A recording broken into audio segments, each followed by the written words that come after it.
Good morning. Glad you're here today. Thank you so much for being a part of our weekend. If you're worshiping with us in the Commons, thank you so much. Hey, I got an announcement about the Commons. We have hired Margie Alford to be our worship pastor for the Commons area. And Margie comes from Christ Community Church, where she's been the worship pastor for their Connections service, their large contemporary worship experience there. She's been on staff there for, I think, about 8 years and will be joining us now. And we are very excited about her leadership and vision and passion for worship, and she's excellent. And she starts October 18th, so that's good news. So we're excited.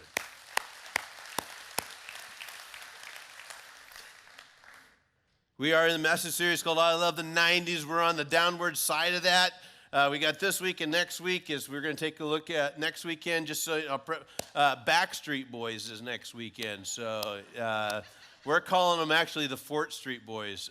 So that's a throwback from our old name. But anyway, it should be that'll be interesting. But today, Garth Brooks. Garth is he is the entertainer for the 90's. He sold more records than anybody else during that time. 5 million more than the next closest artist, which was the Beatles. 2 Grammy Awards, 17 American Music Awards, inducted into the Country Music Hall of Fame. And there were all kinds of people. Garth, there have been great songs we could have chosen for that. From Thunder Rolls, Unanswered Prayers, Two of a Kind, and Working on a Full House, and the national anthem of the 90's. I've got friends in low places, and I know you do. But standing outside the fire, life is not tried, it is merely survived if you're standing outside the fire.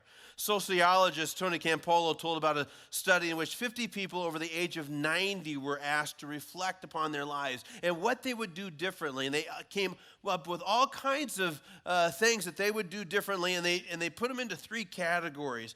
Basically, they said, I would reflect more, I would risk more, and I would build a legacy for my family. I'd reflect more. I'd find out what is important for my life and focus on that. I'd risk more. I'd take a chance on a dream. And I'd leave a legacy, make a difference in the world. Risk more. I'm not sure why. It almost seems like anymore in our culture today that risk taking is it's very rare to find people who would take risk. And you think back, our country was kind of founded on that whole deal, and pioneers and people going and doing stuff and taking chances and going to the moon. But now it seems like we kind of play things safe.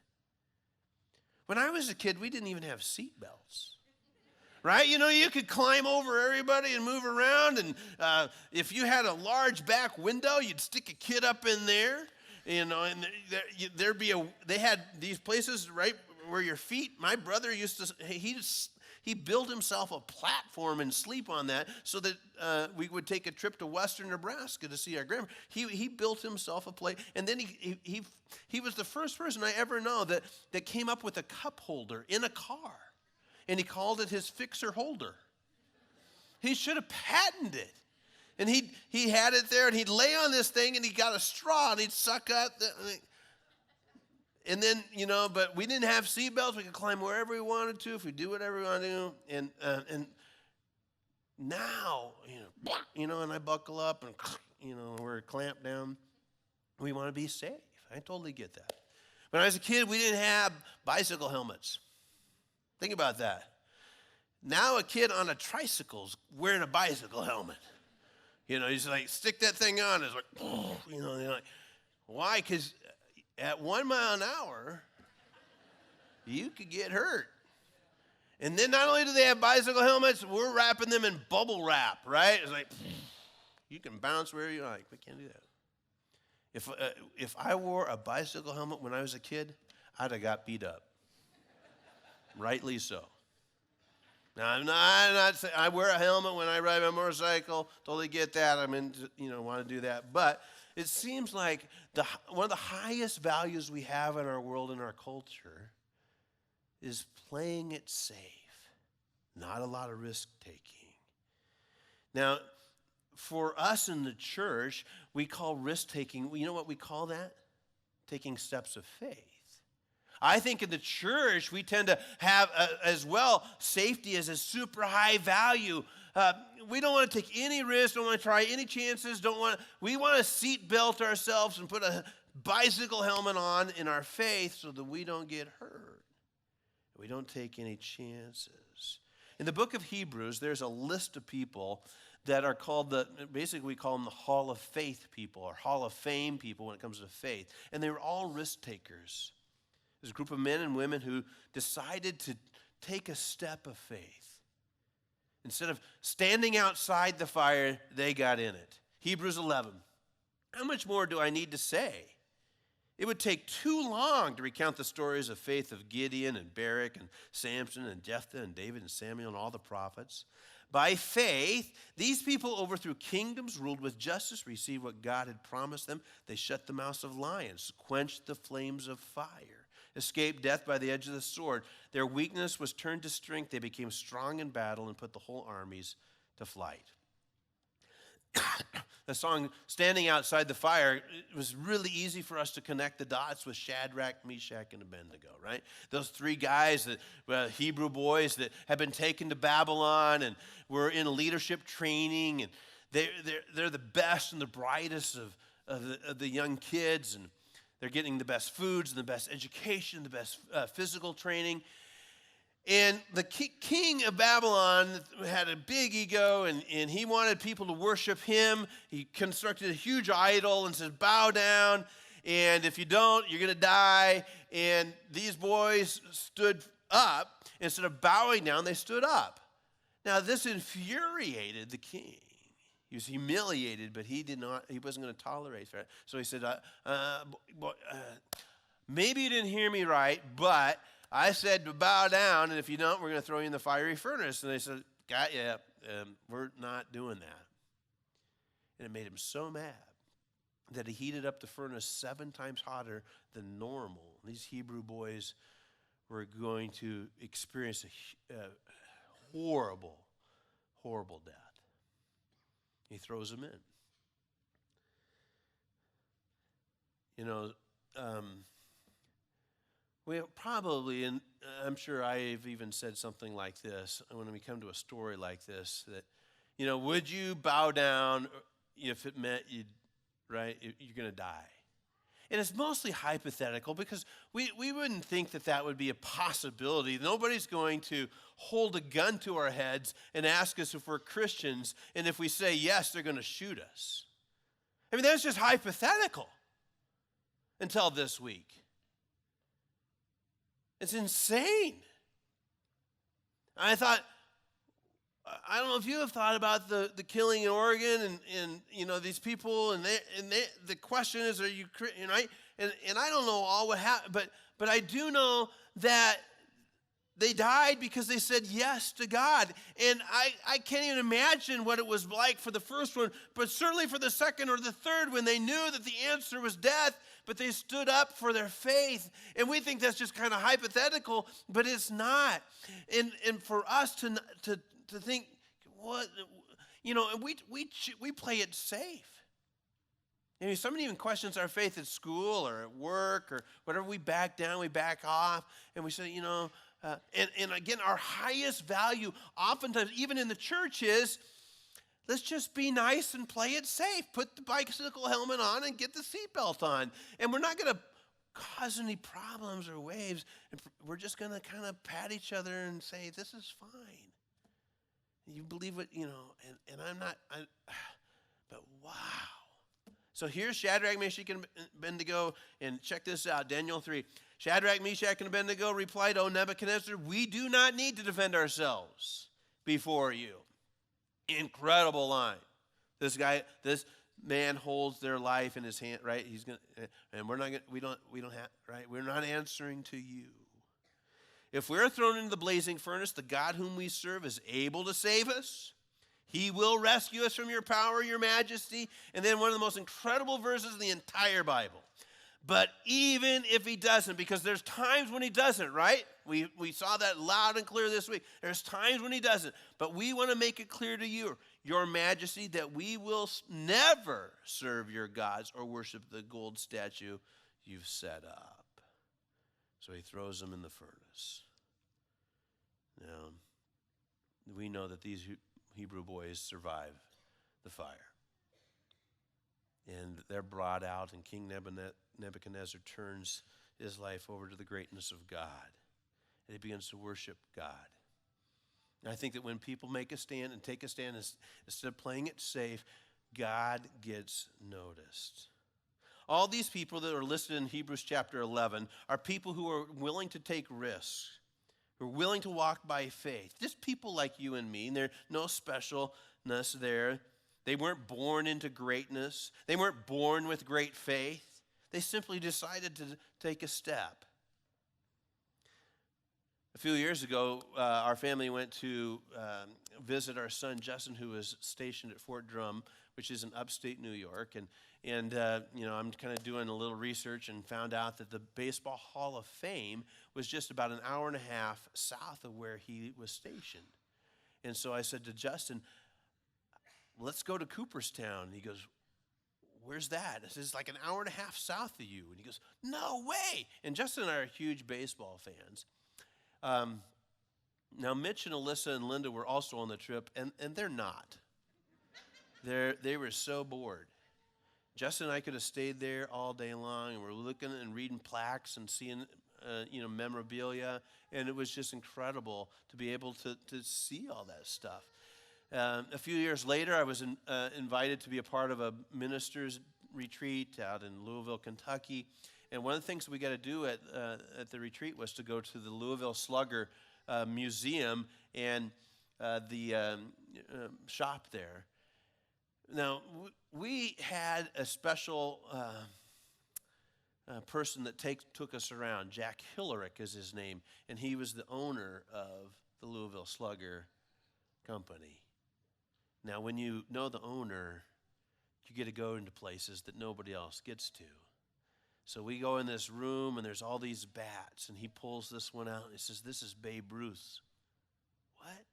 Yeah, this is his model bat, the one that we used to back when he was doing it, the lathe, and everything. It was just kind of showing, and he showed us how to do it. And then this is Ty Cobb's, and this is Pete Rose, and this is Ernie Banks. This is Ernie Banks. Can I hold it? He says, yeah, you can hold Ernie Banks' bat. I was stinking holding Ernie Banks' bat. My favorite player of all time. I was inspired. I wanted to go hit a baseball. I wanted to do that. It's amazing. And so here in Hebrews chapter 11 is this Hall of Fame, faith-filled people. It's inspiring to read through Hebrews chapter 11. You need to do that.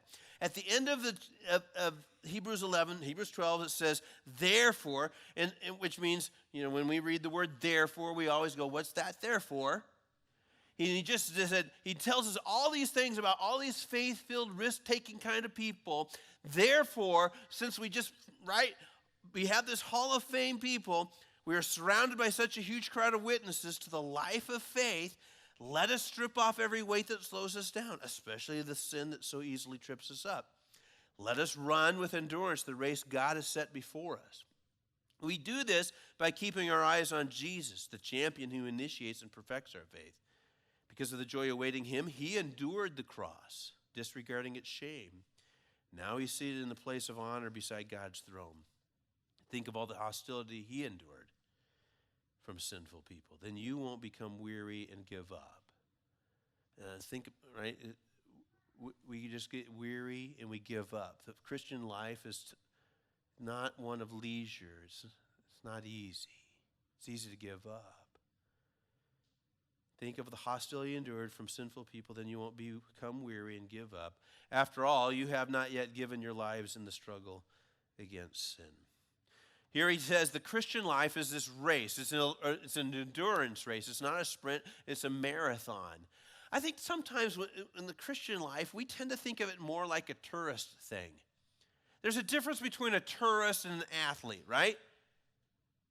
A tourist is just kind of there. And a tourist doesn't have to work out, doesn't have to discipline their lives, doesn't have to, right? It's just like, you just kind of have to show up. in a couple of weeks, Linda and I are going to go to the Grand Canyon, and we're going to be tourists. We're not hiking it. We're not like, hey, let's see if we can get to the other side. We're just going to go and look. And I'm not working out for that. I'm not going to change my eating habits. I'm not going to get up earlier. I'm not going to stop drinking Dr. Pepper. I'm just going to go and look. Right? And then after I'm done looking, I'm going to go back to my hotel. And the next day, I'm going to go back and look. And that's just how I'm going to be a tourist. But if I decided, I want something more than that, I probably need to start training for that because I want to do the rim-to-rim hike and the 20-some miles it's going to take to get there. And you're going to have to go down and up and thinking, well, how am I going to do that? I'm going to get me a donkey. I'm going to get me something to ride on, right? And you can do that. Tourists can do that. That's not a big deal. Tourists can kind of do that. And you would, right? But again, the donkey, you needed to work out, dude. Right, here we go, right? There's a difference, and we totally get that. We totally know that there's a difference between a tourist who goes and looks and an athlete who goes and conquers, right?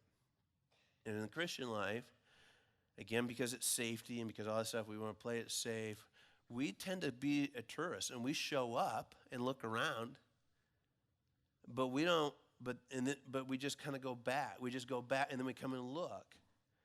If I was to ask you over the past year, have you moved at all in the race? Right, in the race that we are doing, have you moved at all in the last year in your spiritual walk?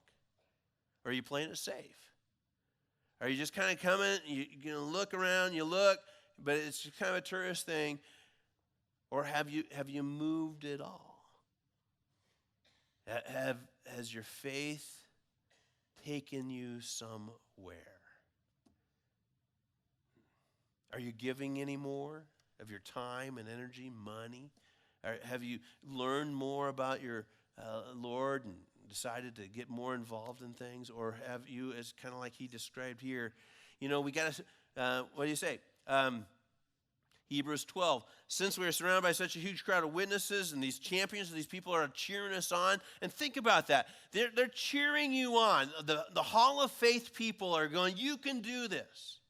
I mean, think about it. If you were really into acting and you were in a play and so you're at the play at your school and you got the lead and you have your own little cheering section, right? Your mom and dad and grandpa and grandma and, people close to you, they're cheering you on. And that's a given because, right, parents, yeah, you can do this. Yeah, you can. But what if, the greatest actresses, and like Meryl Streep shows up and says to you, you got what it takes, kid. I am so proud of you. I can't wait to see you do this. You're like, okay. Get out there. All right. I think if you're an athlete and you're on the sidelines of a Husker game, it's homecoming, and they brought back some of the players, that have been champions in the past, and there's Jerry Taggy and Rich Glover and Larry Jacobson. There's these pillars of Nebraska football, Mike Rozier and Scott Frost, and Coach Riley says, get in there, it's 35, and you're like, and then Rozier says, get in there, 35. Would you sit on the bench at that moment? It's like, you know what, I'm just going to watch. I don't think I want to play. No, I mean, you're in the game. And that's what this Hall of Faith people, we see their examples, but they're cheering us on from heaven. Saying, take a step of faith. Quit standing outside the fire. Get in the game. Now he has to say, let us strip off every weight that slows us down. We totally get that, right? If we're running a race, we're not going to put a whole bunch of clothing on and like ankle weights and that's for training and for discipline. But when the race starts, we strip all that stuff off. If we're going to do the rim-to-rim, hike from the Grand Canyon, we're not going to carry extra baggage. If we want to get to the top of a 14,000-foot peak, we're going to take care of the extra baggage. We're not going to carry everything up to the top that we don't need. In the Christian life, we seem to, he says, we do carry some excess baggage. So he says, let us strip off every weight that slows us down. Now, some of that might be good stuff. We'll get to the sin part here in a second, but some of it, some of the stuff that's slowing us down, I think out here in the suburbs, I think busyness is a weight that we carry around with us all the time. And again, most of the busyness stuff that we do, it's good stuff. And some of you have allowed the busyness of your schedules to get in the way of your walk with Christ. And here's what you'll say. I'd like to do that, but, the kids got soccer and dance and volleyball and play practice, and I'm on the homecoming thing and he says, you need to strip that off, get rid of it. Now, I'm not saying to get rid of your kids. That's a disclaimer. I did not say that. But I think that at times we need to get rid of letting the kids control the agenda. Now, some of you kids are like, see, that's why you need to go downstairs. Because us adults are going to talk about you. But when we begin to limit things and say, okay, here, because you know what? Youth group coming on Wednesday nights is important, but what I hear at times is, well, I'm just too tired to go to youth group. And I got a whole bunch of homework because I had to go to, instead of making priorities for some of that stuff. And we're, it's like, whoa.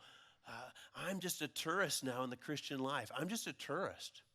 I'll show up every so often, but I haven't moved. And I'm just going to go back. I'm going to show up every so often, then I'm just going to go back. I'm just going to show up every so often, and then I'm going to go back. And never experience the thrill, really, of faith. He talks about sin stuff. He says, especially the sin that so easily trips us up. And I don't need to get into all that stuff, but there's certainly sins that trip every one of us up. There's stuff that trips me up. There's stuff that trips you up. It may be different. My thing, your thing, that trips me up. You're like, and I'm like, why? How come you can't handle that? But every one of us have sin in our life that trips us up from time to time. And he says, instead of just being a tourist about that, you need to strip that out of your life and take necessary steps to discipline your life, because that sin is keeping you, right? It's keeping you stuck. And it might be the sin of materialism. It might be a sin, sex. There might be all kinds of sin and stuff that we throw out there. It might be anger. There's all kinds of sin that keeps us from going forward in Christ. But yet some of us are pretending like it's no big deal. It's just no big deal. I'm fine. It's no big deal. So he says here, let us, especially the sin so easily trips us up, and let us run with endurance the race God has set before us. This is an endurance race. It's not a sprint. It's endurance. Problem with an endurance race? Just by the time you think it's going to be over, it's not. You're going to hit a wall. You're going to hit something, right? And it just takes a long time. So here in verse 13 it says, but now you have been united with Christ. Once you were, I'm sorry, guys, I skipped Ephesians 2:13. But now you have been united with Christ. Once you were far away from God, but now you have been brought near through him, through the blood of Christ. Sin keeps us far from God. When Adam and Eve sinned, they hid themselves. So the sin stuff, it always causes us to hide ourselves from God.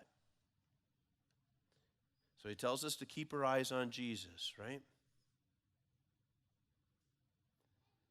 We're going to tend to move towards what we look at. If you've ever been driving your car and you see something to your right, it's a really nice looking car, and you're like, whoa, whoa, whoa, whoa.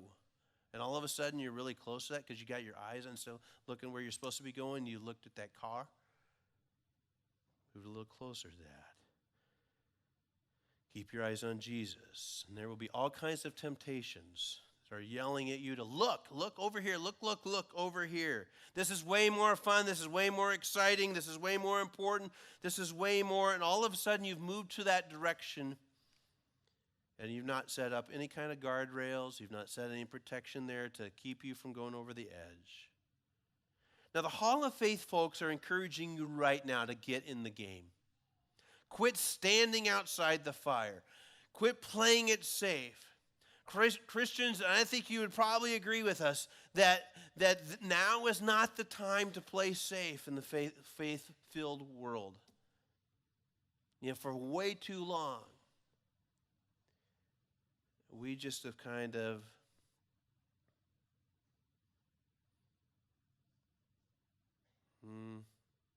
we valued safety more than faith. For us to take a stand for our faith. Because life is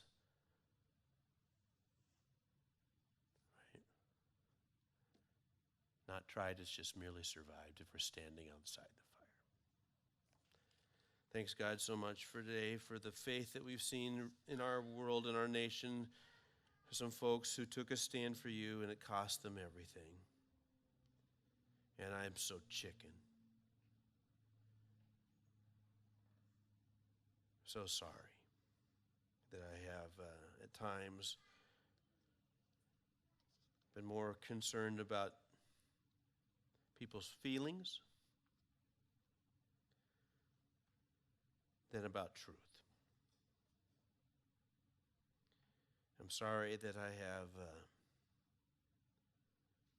calculated things out and played it safe instead of going for it.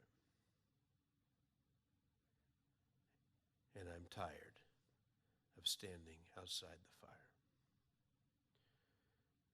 Our hearts hurt today for the folks in Oregon who are dealing with loss and sadness. I'm inspired by their faith. And may we as a nation and as individuals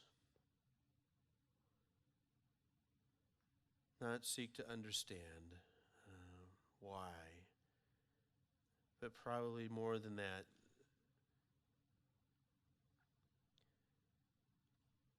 return to faith. May you grant us all peace. In Christ's name, amen.